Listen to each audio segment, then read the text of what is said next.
గాలి కొదిలేశారు.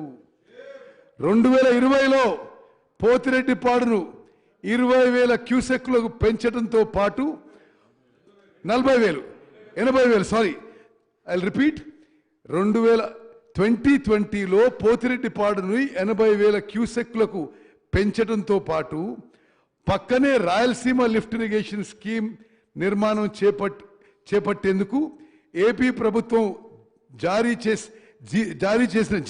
చేస్తే ప్రేక్షక పాత్ర పోషించారు. కుండకు గండి కొట్టినట్లుగా శ్రీశైలం రిజర్వాయర్ అట్టడుగున ఉన్న నీటిని కూడా తీసుకెళ్లేందుకు ఏపీ చేసిన ప్రయత్నాలు అడ్డుకోలేదు.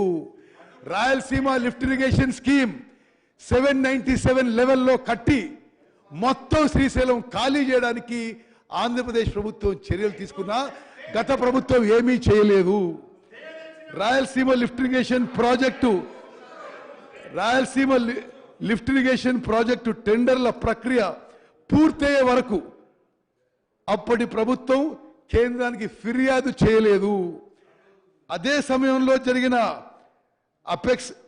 అపెక్స్ మీటింగ్లో బిజీ షెడ్యూల్ ఉంది అని కారణం చూపెట్టి రాలేకపోతున్నా అంటూ మీటింగు వాయిదా వేయాలని అప్పటి ముఖ్యమంత్రి లేఖ రాయటం గత ప్రభుత్వ వైఖరిని బయటపెట్టింది.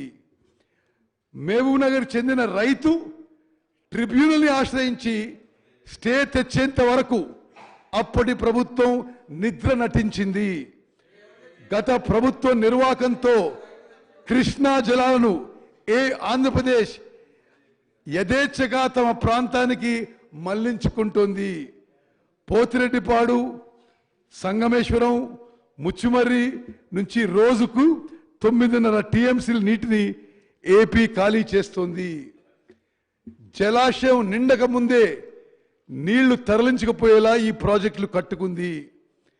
శ్రీశైలం నీళ్లను మళ్లించి రాయలసీమ రత్నాల సీమగా మార్చడానికి ఆనాటి సీఎం ఏపీకి సహకరించడం తెలంగాణ భవిష్యత్తుకు తీరని నష్టం తెచ్చిపెట్టింది. తెలంగాణ రాష్ట్రం ఏర్పడ్డ తర్వాత మొట్టమొదటిగా పునాది రాయి వేసిన Palamuru Rangareddy lift irrigation scheme కింద, అధ్యక్ష ఈ ఫిగర్ మీరు గమనించాలి, తెలంగాణ రాష్ట్రం ఏర్పడిన తర్వాత మొట్టమొదటిగా పునాది రాయి వేసిన Palamuru Rangareddy lift irrigation scheme కింద 27,000 కోట్లు ఖర్చు పెట్టి పెట్టినా ఒక్కెకరం కూడా కొత్త ఆయకట్టు సాగులోకి రాలేదనే విషయం ఈ సభ దృష్టికి తీసుకొస్తున్నారు. 2 టీఎంసీల నీటిని లిఫ్ట్ చేసేందుకు చేపట్టిన ఈ ప్రాజెక్టును అకారణంగా 1 టీఎంసీకి కుదించారు. ఎన్నికల ముందు నార్లాపూర్ పంప్ హౌస్ నుంచి 1 మోటార్ మాత్రమే నడిపించి కొన్ని నీళ్లు పోయించారు. అదేవిధంగా పాలమూరు రంగారెడ్డి ఫౌండేషన్స్ వేసిన తర్వాత మరి డిండి ప్రాజెక్ట్ కూడా ఫౌండేషన్ వేసి డిండి ప్రాజెక్ట్ కూడా పెండింగ్ జాబితాలోనే పడిపోయింది. ఎస్ఎల్బిసి టన్నెల్ పనులు ఇప్పటికీ పూర్తి కాలేదు. తెలంగాణ ఉద్యమంలో ఆర్డిఎస్ నీళ్ల సాధన కోసం పాదయాత్ర చేసిన పార్టీ అధికారంలో ఉన్నప్పుడు ఆర్డిఎస్ ఆధునీకరణను మర్చిపోయింది. దీన్ని సప్లిమెంట్ చేయడానికి తుమ్మిళ్ల పేరుతో లిఫ్ట్ పెట్టి ఒక్క మోటార్తో నీళ్లు పోయించి ఆర్భాటం చేశారే తప్ప ఆ పనులు పూర్తి చేయలేదు.